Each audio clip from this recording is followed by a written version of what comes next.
홍준표의 지지율 상승이 심상치가 않아요, 지금. 일요일 날 나온 여론조사랑 월요일 날 나온 여론조사가 하나는 그러니까 보수 후보 적합도에서 야권 지지도 1위에 등극하는 아까도 좀 다른 방송에서 보여드렸는데 보수 후보 적합도에서 윤석열이 홍준표한테 뒤집히는 상황이 벌어져요, 지금. 우리한테는 다행인지 불행인지 모르겠다니. 저는 좀 속상합니다. 너무 일찍 홍준표가 떠가지고 속도 조절 좀 해야 되는데. 이건 근데 여러분들 많이는 믿지 마세요. 알땡서치라고 제가 제일 싫어하는 여론조사 기관. 자, 다음에 그리고 그 KS 모아이 것도 잠깐만 보시면은 여기 지금 그거 말고요. 그 보수 후보 적합도 한번 보여줄래요? 이건 그렇지. 윤석열하고 홍준표하고 2% 차이가 안 나요. 1.9% 차이 나요, 지금. 이것도 크게 미치는 마세요. 그냥 이런 게 있었다라고 보시면 됩니다. 그래서 그 확실한 건 홍준표가 상승세라는 거는 확실하잖아요. 그래서 중요한 거예요. 그러니까 예. 이게 이 본보수 후보 적합도가 모든 국민한테 물어봤기 때문에 윤석열 싫어하는 사람들이 홍준표를 지지한다. 이런 논리를 갖고 있긴 하지만 이게 추세를 만들어내기 때문에 무서운 거예요.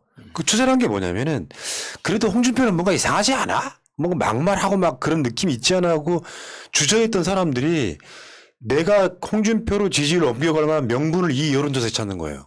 특히 이게 20, 30대 남성층에서 홍준표의 지지율이 굉장히 높다고 합니다. 그러니까 그거는 좀 눈여겨볼 만한 거죠. 그러니까 우리가 봤을 때는 굉장히 극우적이고 극단적인 정책 이야기를 하는데 뭐 대표적인 게 사형제 부활해야 된다 뭐 이런 것들을 하는데 그런 것들이 20, 30대 남성들한테는 먹힌다는 거죠. 근데 저는 참 솔직히 좀 걱정스러워요. 윤석열이 나오기를 바란다라고 지난번에 역선택 얘기할 때도 링 위에서 윤석열 패고 싶다고 말씀을 드렸는데 윤석열이 입장 나가게 되면은 윤석열이 뭐 사퇴를 하든 뭐라든 잡혀가든 뭐 못 나오고 홍준표가 1위로 올라갈 가능성이 예상대로 현실이 될 수도 있겠다는 생각이 들거든요. 우선 이제 준표 형님께는 정말 유감스러운 말씀을 좀 드린다면 박근혜 국정농단 그 똥을 치우셔야 됐었는데 대선 출마해서 이번에는 윤석열 국정농단의 그 똥을 또 치우셔야 되는 대선 후보가 되실 것 같아서 정말 안 되는 대선을 2번이나 나가야 되는 상황 정말 애처롭게 생각을 하고요. 그런데 제가 주목한 부분은 뭐냐면 물론 지금 이제 거의 윤석열을 따라잡거나 또는 제쳤다라고 나오는 이런 여론조사에 파급 효과가 있을 것이고 그것들이 어느 정도 더 영향을 주게 될 겁니다. 계속 올라갈 거라고 예상을 합니다. 그런데 2017년도 대선 때 박근혜 국정농단으로 국민의힘은 완전히 박살이 났었고 당시에 국민의힘의 지지율은 채 5%가 안 되는 상황이었습니다. 거기다가 심지어 안철수까지 출마를 해버려서 보수 쪽의 후보가 둘이나 있었는데 그러면 혼자 개인 플레이 뛴 거거든요. 조직 축구를 한 것이 아니라 개인 플레이를 띄워가지고 대선에서 24%의 지지를 이끌어냈던 게 홍준표입니다. 그래서 솔직히 만만한 사람이 아니기 때문에 제일 만만한 윤석열이 저는 올라와 주기를 바랬는데 홍준표가 이렇게 가면 이제 바람을 또 타고 올라갈 것 같고요. 결국은 이쪽과 저쪽에 제일 강한 이재명과 홍준표의 정말 한판 싸움이 붙지 않겠는가. 우리는 계속 긴장을 해야 될 것 같습니다. 윤석열이 수사받길 바라잖아, 우리는. 예. 그게 범죄자예요, 바라는데. 그냥. 대선 주자이기 때문에 쉽게 못 건드리는 측면이 있을 거라고 보고 아무튼 저는 홍준표든 윤석열이든 현실적으로 봤을 때 저쪽이 정권 교체할 가능성은 사실상 거의 없어지고 있다. 저는 그렇게 봐요. 윤석열 자체가 도리도리 하면서 짝부활하면서 막 반문으로만 그 선거 캠페인 시작할 때부터 그건 이미 예견된 일이었다고 봐요. 다만 이제 윤석열을 절대 찍지 않는 보수표. 홍준표를 절대 찍지 않는 보수표들이 분명히 있다고 그건 보고 있죠. 네. 이제 소위 말하면 그게 이제 지들끼리 골든 크로스가 이루어지는 시점이 언제냐에 따라서 교체하려면 빨리 해버려야 되는데 이게 지지부진하다가 이제 뭐 거의 다 어때 대안이 없는 상태에서 홍준표로 바뀌는 과정에 윤석열도 살아남아 있고 막 이 구조가 만들어지면 저쪽은 좀 어려워지고 나는 우리가 이제 바라는 최고의 어떤 상황은 저쪽의 다수가 그러니까 투표를 포기하는 상태에서 좀 안전빵으로 갔으면 좋겠고요. 네네. 조마조마하게 막 출구조사부터 시작해가지고 새벽까지 개표를 보고 싶지는 않습니다. 솔직히 말씀드리면. 자, 근데 그 홍준표에 대해서는요, 여러분들이 상대적으로 윤석열이 워낙 나쁜 놈이다 보니까 홍준표가 귀여워 보이는 측면이 있지만 여러분들 그 옛날에 우리가 홍준표 하면 떠오르는 것들 중에 대표적인 게 아바항공 기억하세요? 예. 그렇죠. 이명박 BBK 기억하세요? 그 홍준표가 악행은 다 했던 사람이고 예. 적당불기 기억하십니까? 사실 성완종 리스트에서 돈 받았던 거 맞거든요. 사실 어떻게 보면 홍준표 자체가 악인이에요. 네. 근데 이 상황에서 뭐 봉화 내려가가지고 노무현 후보처럼 그러면서 노 대통령을 칭찬하는데 그 반성은 안 하냐? 노무현 대통령 봉화에 그 집 짓는다고 할 때 거기 아방궁이라고 했던 바로 이 인간이에요. 그리고 돌아가시고 나서도 뇌물 먹고 죽었다고 이런 표현까지 썼어요. 계속 그 이야기를 했지. 예. 뇌물 먹고 죽었다고. 예.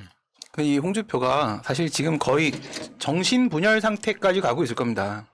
홍준표가 이런 말을 한 적이 있죠. 그래서 얘기했는지 방송에서 얘기했는지. 그러니까 홍준표가 정치에 처음에 정치권에 들어올 때 노무현 대통령의 영입 제의를 받았고 김영삼 대통령의 영입 제의를 받았습니다.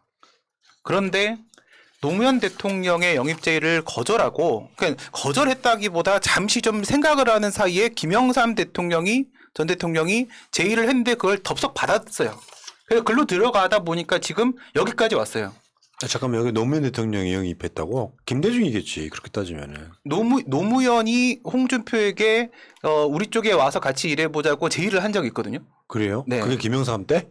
근데 뭐 홍준표 그 책에 나와요. 책에 보면 노무현에게 제의를 받았고 김영삼에게 제의를 받았는데 사실 뭐 마음은 노무현에게 가고 싶었으나 오케이. 김영삼에 가게 돼서 이렇게 됐다. 그러니까 홍준표가 노무현 대통령에 대한 부채의식이 있어요. 죄송한 마음 이런 게 있는데 근데 저 사람이 진짜 먹고 살기 힘들고 그때그때 살아남고 싶어서 악역들도 되게 많이 하면서 지금 선과 악이 몸속에서 지금 부닥치고 있어 지금. 그러니까 너무 불쌍해 보여 우리 진짜. 의찬이는 별책을 다 보는구나. 아주 그러니까. 비도 좋아. 별책을 봤다고? 의찬이 삶이 쉽지 않습니다. 아무튼 홍준표도 마찬가지인데 노무현 대통령 8.1을 지가 하고 자빠졌어. 가장 노무현 대통령을 악의적으로 공격했던 놈이 네. 뭐 소탈한 대통령이었다. 그 소탈한 대통령한테 아방궁 이미지 뒤집어 씌우고 뇌물 먹고 자살했다는 이야기를 하냐? 그렇게 알고 있는 분들 혹시 한번 솔직히 화 안 낼 테니까 1번 한번 쳐보세요. 아니 그런 흑역사를 정리해서 한번 방송할 필요가 있어요. 그러니까 노무현 대통령은요 괜찮다. 뇌물 받고 돌아가신 게 아니에요. 음. 뇌물이라고 검찰이 입증하려고 했는데 뇌물이란 증거가 안 나왔습니다. 뇌물이라 하면 대가성이 있어야 되잖아. 근데 어떤 대가성도 발견하지 못했다고 그렇게 털었더니 그래서 나중에 검찰이 포괄적 뇌물죄라는 듣도 보도 못한 용어를 등장시키면서 노무현 대통령을 정치적으로 이겨야 되니까 당시에 이명박이 논두렁 시계를 국정원 통해서 등장시키는 거예요. 뇌물 받아가지고 황급히 다급하게 막 엄청 비싼 시계 논두렁에 버렸다. 이 과정에서 노 대통령 죽이기 앞장섰던 새끼가 지금이어서 노무현 후보처럼 그럼 돼? 양아치도 아니고 씨.